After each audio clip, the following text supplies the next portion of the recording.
Bonjour à tous et à toutes, c'est Gilles. Bienvenue dans cette journée, ce week-end qui est assez spécial en France. Je regardais les saints aujourd'hui, c'est la présence de la Vierge Marie et demain c'est le Christ roi. Donc je trouve que c'est intéressant comme ça. Enfin, je voulais dire, on a vraiment ce futur brillant devant nous, hein, mais actuellement on a ces murs autour de nous, ces murs sombres, ces murs gris et noirs qui nous enferment. Mais derrière le mur, il y a cette lumière. Tout d'un coup, le mur va tomber, hein. Il faut pas, on est en train de marcher dans l'obscurité, mais on est tous en train de se tenir connecté dans cette obscurité. Et c'est justement, on va vaincre tout ça, hein. C'est un petit peu comme on est vraiment dans l'apex de l'obscurité, mais il y a vraiment cette brillance qui arrive, hein. Donc je vais discuter de deux, trois idées. Je voulais vous remercier de vos partages, vos commentaires, vos souscriptions, de vos donations, si vous pouvez le faire. Et si vous voulez une lecture avec moi, une session, n'hésitez pas à m'envoyer un email. Alors je vais parler de l'état atteint de conscience, c'est-à-dire il y a des choses sur lesquelles, une fois qu'on a atteint un niveau de conscience, c'est quelque chose qui est intégré. Mais tant qu'on ne l'a pas atteint, ça reste un procédé mental. Il y a beaucoup de gens qui ont des idées sur les choses et qui présentent ces choses comme des faits, parce ils l'ont réfléchi, mais ils n'ont pas atteint le niveau de conscience. Donc il y a certaines vérités qui peuvent être attaquées. Il faut vraiment y aller avec son propre ressenti, hein. Cette cinquième dimension, ce point de liberté, c'est la liberté éternelle, hein. Faut pas être confus par rapport à ça. Et donc, parce qu'au départ, on prend des sources, on prend des informations qui viennent de livres, qui viennent d'enseignants, qui viennent de messages, avec lesquels on peut avoir confiance dans ces sources. Et grâce à notre foi, on arrive à développer cette intention d'atteindre un niveau de conscience. C'est la seule manière de se déplacer vers ce niveau de conscience. Donc des fois, on doit pratiquer, on doit travailler, puis à un moment donné, on atteint le niveau de conscience. Quelque chose qui est au-delà de notre niveau de conscience est inconcevable pour quelqu'un qui n'est pas prêt à le recevoir. Comme il y a une trentaine d'années, je suis rentré en contact avec cette idée de Dieu, ce point de l'infini, mais il m'a fallu 10 ans pour pouvoir commencer à y toucher, hein. Là, et depuis 20 ans, j'intègre ça, mais l'esprit me dit que je suis déjà à cet niveau d'infini, hein, dans la cause et l'effet. Donc ce que l'on commence dans le temps, on le finira dans l'éternité. Donc c'est très important, nos intentions, nos aspirations, même si on n'a pas encore atteint ces niveaux, le fait de pouvoir y aspirer nous permet nous permet de nous avancer dans cette direction, parce que l'esprit qui est en nous, l'esprit divin, est suprême, ultime, absolu et infini, hein. Il a tous ses potentiels. Il est passé par un entraînement très rigoureux dont je n'ai aucune idée d'ailleurs, pour arriver avant de venir être envoyé dans le temps et l'espace pour travailler avec les mortels du temps et de l'espace. Mais enfin bon, c'est des esprits magnifiques, extraordinaires, dans lequel on peut avoir totalement confiance dans notre voix intérieure. C'est une sagesse éternelle. Donc c'est bien de continuer à chercher ses ressentis et, euh, et donc continuer à intégrer la fréquence de lumière qui est plus personnelle à votre ascension. Et donc, il faut devenir, incorporer ce niveau de vérité, de réalité que l'on cherche à devenir, hein. On va le devenir. Mais bon, c'est clair que l'esprit m'a aussi révélé que devenir, incorporer l'infini, il y a toutes sortes de choses qui peuvent être incorporées dans un corps physique, puis il y en a d'autres qui seront expérimentées au-delà du corps physique, hein. Mais bon, en essence, on continue à se laisser guider.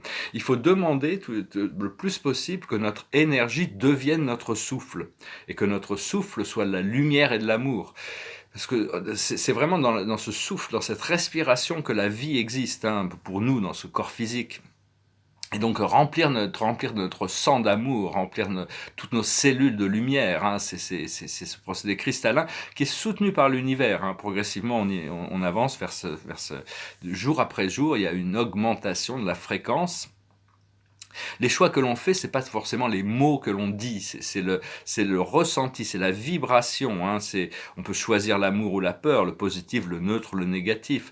Mais enfin, c'est bien de choisir d'être la paix et la gentillesse, hein. C'est quelque chose qui est très précieux pour la Terre et pour nous-mêmes, hein, aussi. Euh, et toujours être la vibration de l'amour le plus possible, hein. Des fois, on peut en sortir, mais c'est pas grave. Il faut pas non plus s'en vouloir quand on sort de notre voie, quand on a l'impression de revenir sur des anciens cycles. La vie est patiente, hein. La patience, c'est un des attributs de Dieu, une patience. Heureusement que Dieu est patient, parce que bon, il doit passer par un procédé. Et se concentrer sur des gens qui sont comme nous, hein, des gens qui cultivent l'amour le plus possible, et pas se désintéresser de tous ceux qui sont dans l'opposition à ça. Parce que bon, on peut pas vraiment complètement s'en débarrasser puisqu'on est un. C'est-à-dire que tout ce qui arrive à un arrive à tous. Le Christ avait dit, Ce que vous faites au plus petit d'entre nous, vous me le faites à moi. Parce qu'il savait, il connaissait cette vérité de l'unité, hein, tout ce qui, euh, tout ce qui, tout ce qui, tout ce que l'on fait à une personne, c'est comme si on le faisait à tous les autres, hein. Donc bon, à un moment donné, on respecte la vie, on a beaucoup plus d'empathie aussi, de la compassion, de ressentir les, de ressentir ce que certaines personnes peuvent passer à travers, sans prendre leur drame ou leur karma, hein, mais arriver à les comprendre et à les assister, leur donner peut-être ce qu'ils ont besoin dans le moment, hein, et à essayer de développer de la sagesse par rapport à ça, et de la compassion, parce que quand on a de la compassion, on est pur, il y a pas d'impureté dans la compassion. Et par contre, il ne faut pas se soucier de ce que les autres pensent, hein. Ça, c'est très important parce que bon, tout le monde a toutes sortes d'idées qui sont pour la plupart, nos idées sont pas forcément toujours justes, hein. Donc, il vaut mieux aller dans son ressenti et continuer à suivre sa propre voie. Et parce qu'on est beaucoup, cela dit, il y a toute cette élévation qui arrive et on est beaucoup plus fort unifié que divisé, hein. Bientôt, il va y avoir cette connexion. Déjà, on est connecté énergétiquement, mais bientôt, on va pouvoir le ressentir beaucoup plus. Et lâcher prise sur toutes les oppositions, hein, toutes les oppositions, tout ce qui divise, tout ce qui oppose. On n'a plus besoin de ça, hein. Vraiment, il faut essayer de travailler là-dessus et se concentrer sur nous-mêmes, hein, se concentrer sur notre propre évolution, sur nos propres ressentis. C'est beaucoup plus important que de satisfaire les attentes des autres et connecter tous les esprits de la nature. Il y a toutes sortes d'esprits dans la nature qui sont invisibles, qui sont partout autour de nous, des nymphes, des elfes, des lutins, des fées, des sylphes, les ondines aussi dans l'eau. Tous ces esprits de la nature comprennent pas trop pourquoi on a choisi de passer par là, hein. Mais bon, faut pas attendre des choses complexes intellectuellement dans leurs messages. Ils sont directs, ils sont simples. Mais enfin bon, on va pouvoir reconnecter avec tous ces mondes naturels de la planète, hein. C'est la planète qui nous nourrit, c'est la planète qui nous guérit, c'est la planète qui nous soutient. Tout ce corps physique appartient à la Terre, hein. Elle nous le prête, hein, pour un moment avec l'accord du Saint-Esprit. Je vais tirer quelques cartes pour voir un peu pour la journée. La plus haute sagesse, c'est la patience, justement. Il faut rester patient, hein, de toute manière. La patience, les récompenses de la patience, c'est la patience. Une fois qu'on obtient la patience, on n'est plus pressé. Et on n'a plus besoin d'attendre non plus, on a maîtrisé ça. Ce que l'on doit comprendre, c'est le réconfort. On doit trouver le réconfort auprès du monde invisible, mais aussi du monde visible, hein. Il y a toutes sortes de réconforts qui vont arriver, qui peuvent être là, se soutenir les uns les autres. Ce que l'on doit faire, c'est le bien-être. On doit s'occuper de notre bien-être. C'est essentiel. Il n'y a rien de plus important que notre bien-être. Et l'aboutissant, c'est la destinée. On va pouvoir s'acheminer, rentrer dans nos chaussures de créateur. Au début, elles peuvent paraître un peu grandes, ces chaussures de créateur, parce que bon, mais elles s'adaptent, hein, elles s'adaptent à nos pieds. Première fois que je les ai portées, elles étaient un peu grandes pour moi, mais bon, j'y suis arrivé quand même. Enfin, pas complètement, mais ça vient, hein, petit à petit. Et donc voilà, hein, je voulais dire aussi, pour le moment, bon, il y a beaucoup de chaos, hein, mais le chaos, tout se passe dans un vide, et ce vide, il est en train d'être transformé ici sur Terre, mais le vide sera rempli de lumière et d'amour très prochainement, hein. Donc il y a cette lumière brillante qui va arriver, on va pouvoir recommencer à vivre, à être heureux, à se réjouir, à pouvoir profiter de la vie. Et c'est l'âme collective qui guide, qui crée toutes ces transformations, hein. C'est vraiment l'âme, c'est une force très très puissante sur Terre. C'est pas l'esprit. L'esprit lui guide, il guide et il supervise, hein. Mais c'est l'âme elle-même qui est en train de faire ce procédé, de ce programme. Parce qu'on a été programmé pour réagir avec notre esprit mental, et ça c'est un petit peu la source du problème, hein. Plutôt que d'écouter d'écouter notre cœur, de la brillance de notre cœur. Le cœur ne se trompe jamais, le cœur ne connaît pas le mensonge, le cœur il est toujours dans l'amour, hein. Et vraiment, on est en train de changer de cette voie linéaire à vraiment une voie quantique multidimensionnelle, hein. Donc, il faut continuer à rester humble, rester dans l'humilité, hein. C'est important de rester dans l'humilité pour pouvoir continuer à apprendre, ne pas se croire supérieur aux autres. et de demander à ce que votre moi supérieur vous soit révélé, hein. On a besoin de connaître notre moi supérieur, de devenir notre moi supérieur. C'est notre vrai moi en réalité. Enfin, c'est notre, petit à petit qui va s'intégrer jusqu'à notre moi divin qui est encore au-dessus, mais notre enfin, savoir que le cœur, c'est vraiment le seul guide, c'est le GPS, hein, c'est la seule chose qui doit vous guider, c'est votre cœur. Et il faut se trouver soi-même, il faut se connaître soi-même, comme disait l'oracle de Delphes, hein. Connais-toi toi-même, rien de trop, toutes ces choses du mental, toutes ces croyances sont en trop, hein, pour se connaître soi-même, c'est l'oracle d'Apollon, cher ami Apollon, qui travaille très activement, toutes ces entités là-haut travaillent pour ce procédé d'ascension de la planète, tout l'univers et a son attention sur cette planète, hein, et on ne voit pas toutes ces choses encore, mais et donc pour entrer dans le royaume intérieur, le royaume divin à l'intérieur de nous, il faut vraiment être humble, être comme un enfant, hein, et être, on va retrouver cette insouciance, ce plaisir de vivre. Donc ça, c'est vraiment des choses qui se préparent. Mais on doit travailler tous les jours pour regagner notre pouvoir personnel, lâcher prise sur toutes ces vieilles croyances et se concentrer sur cette magnifique lumière qui est derrière ces murs qui nous entourent. Il y a ces murs gris et noirs qui essayent de nous contrôler. Tout ça, c'est juste temporel. Et tout d'un coup, on m'a montré, ils vont disparaître, hein. Et donc, on se prépare aussi pour le 21 décembre 2020. Il va y avoir parce que le pulse de Schumann, qui est la résonance terrestre, l'aura de la Terre, augmente de plus en plus à travers cette fréquence d'amour. Et il va vraiment y avoir une transformation, comme il y en a eu en 2012, au 21 décembre 2012. Il y a eu ce pic, mais bon, tout le monde s'entendait à rentrer au paradis le lendemain, mais personne n'était vraiment prêt, hein. Le paradis, si on était transporté au paradis dans notre état actuel, on verrait rien, on n'entendrait rien, on sentirait rien.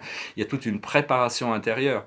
Donc, on nous a donné cette extension de temps pour nous préparer. Donc là, il faut s'attendre pour le 21 décembre, à une sorte de grand pic de lumière et d'amour. On va ressentir ça, mais après ça va retomber, hein. Faut pas s'attendre à ce qu'on va rester là-haut, hein. Ça va retomber, ça va prendre une décennie. Il est expliqué que ça prendra à peu près une décennie, hein, pour arriver à se stabiliser, mais toute cette décennie, c'est un peu comme si on était un enfant.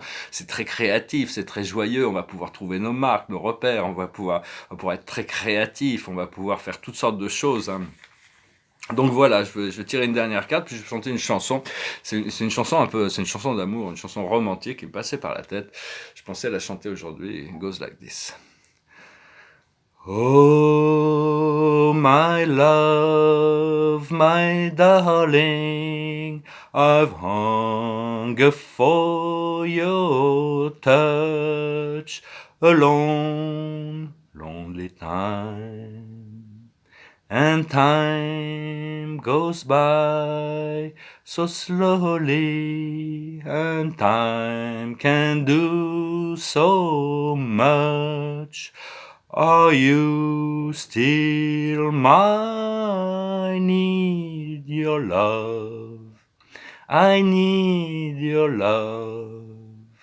Godspeed your love to me.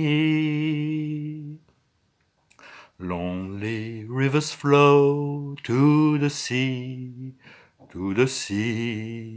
in the open arms of the sea. Lonely rivers cry, wait for me, wait for me.